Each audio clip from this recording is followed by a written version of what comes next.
Good afternoon, Madam Chair, Vice Chair, members of the subcommittee. For the record, my name is Andrew Friedrichs, and I serve as the Executive Director for the Commission on State Emergency Communications. I provided a handout to the subcommittee that tracks with my testimony. Starting on page 2, the agency's governing body is a volunteer board, which includes 12 members, 5 appointed by the governor, 2 appointed by the speaker, and 2 appointed by the lieutenant governor. DIR, DISHIS, and the PUC serve as ex officio members. The board's role is to set policy, provide strategic direction, and exercise oversight of the agency. The agency's primary responsibilities are to oversee and administer the provisioning of 911 and poison control services throughout Texas. In addition, the agency also serves as the fiduciary of the Emergency Service Fee on Wireless Telecommunications Trust Fund 0875. Page 3, the Commission's 911 program serves 76% of Texas counties and 14% of its population. The agency provides grants to the regional planning commissions to implement 911 services in their jurisdictions. There are 238 public safety answering points throughout the 191 counties within the program, which handle approximately 5.5 million 911 calls over a biennium. Page 4, the Commission's poison control program serves the entirety of Texas and its citizens. The agency provides funding, oversight, and administration of poison control services through grants to the 6 statutorily designated regional poison control centers. The centers provide free, confidential, and expert advice to the public, healthcare professionals, hospital facilities, and first responders.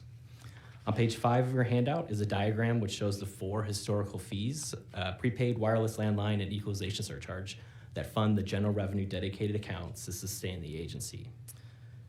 The Commission's method of finance is primarily funded through general revenue dedicated accounts, which equates to 84% of the agency's baseline requests, with general revenue accounting for 16%. I will note that House Bill 9 and House Joint Resolution 125, which authorized the Broadband Infrastructure Fund, resulted in a $155.2 million deposit into the General Revenue Dedicated 0195 Next Generation 901 Fund, of which a portion was immediately distributed to the 56 emergency communication districts, and a smaller portion, $22.2 million, is scheduled for deposit into the General Revenue Dedicated 5050 901 Service Fund.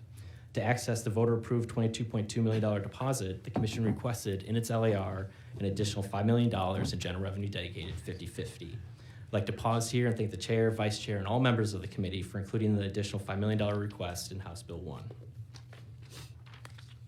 Moving on to page 6, House Bill 1 provides a base budget of $134.9 million for the FY 26-27 biennium, including $112.9 million in General Revenue Dedicated and $21.3 million in General Revenue. The Commission is requesting 2 exceptional items, totaling $2.1 million in General Revenue Dedicated. The Commission's exceptional items in order of priority begin on page 7 with exceptional item number 1, which would provide funding to account for inflationary increases in operational and maintenance costs associated with the Texas Poison Control Network. Near term, we're projecting a 17% increase in license costs to maintain the poison control network. However, long term, the agency is exploring options to simplify and redesign the current infrastructure to mitigate future licensure costs and provide a better environment for the user. This exceptional item request would be fully funded through actual revenue collected by the equalization surcharge GRD 5007 account. It is important to note that the average cost per poison call for fiscal year 2024 was $24.60, which is a far lower cost to the state than a typical emergency room visit, urgent care, or an ambulance trip. The Texas Poison Control Program provides immediate access to healthcare professionals to provide life-saving advice when dealing with poisonings to reduce further interventions within the healthcare system. Page 8, exceptional item number 2, would provide funding for a group change and a salary increase for the executive director position. The Commission wants to ensure it can retain executive leadership over the long term and offer a market competitive salary and award compensation commensurate with performance and the critical nature of the position. This request is further supported by the recent Texas SAO's FY 2025 Executive Compensation at State Agencies report, which also recommended a salary group 5 change for the executive director position. Finally, I've included maps of the 911 entities and the regional poison control centers at the end of the handout for reference.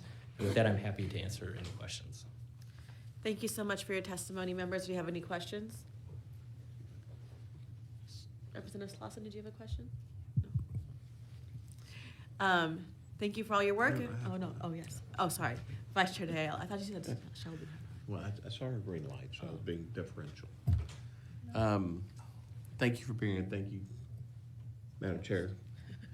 Sometimes these ghosts turn your light green. They just do that. Anyways, thank you, and thank you for being here. Again, last session, this is when I first learned of this agency as well. And again, it's something that you don't know how the sausage is made until you get here and you see how the sausage is made. What are your current reporting requirements for 911, and are there any gaps? Sure, yeah, happy to answer that question. So currently, we have quarterly performance measures that report to the Legislative Budget Board, and they're also in our bill pattern. I have them here. So we report percentage of 911 service available, number of calls, number of local outages, number of GIS mapping errors, and number of cybersecurity assessments. Okay. And are you identifying those gaps? I guess when we're talking about gaps, I'd probably talk more about how the data and interval in which it's submitted to the agency is probably the largest gap. So right now, all of the performance measures or data in general for the agency is self-reported in aggregate by the COG quarterly. So we're receiving quarterly reports that are having to be manually pulled by a coordinator within the COG and then submit that data up to us, which really doesn't allow for actionable analysis, if that answers your question. How would you close those gaps? I'll probably say twofold. Obviously speed and accuracy of information as well as analysis tools that are available could help speed up that process, as well as provide additional data sets that could be actually more intuitively or meaningfully read to actually make system improvements.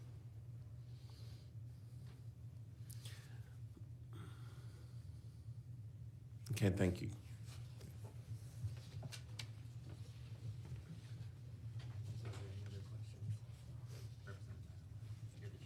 Oh, yeah. She escaped without me knowing. Members, are there any other questions? No? Thank you for your time. Thank you.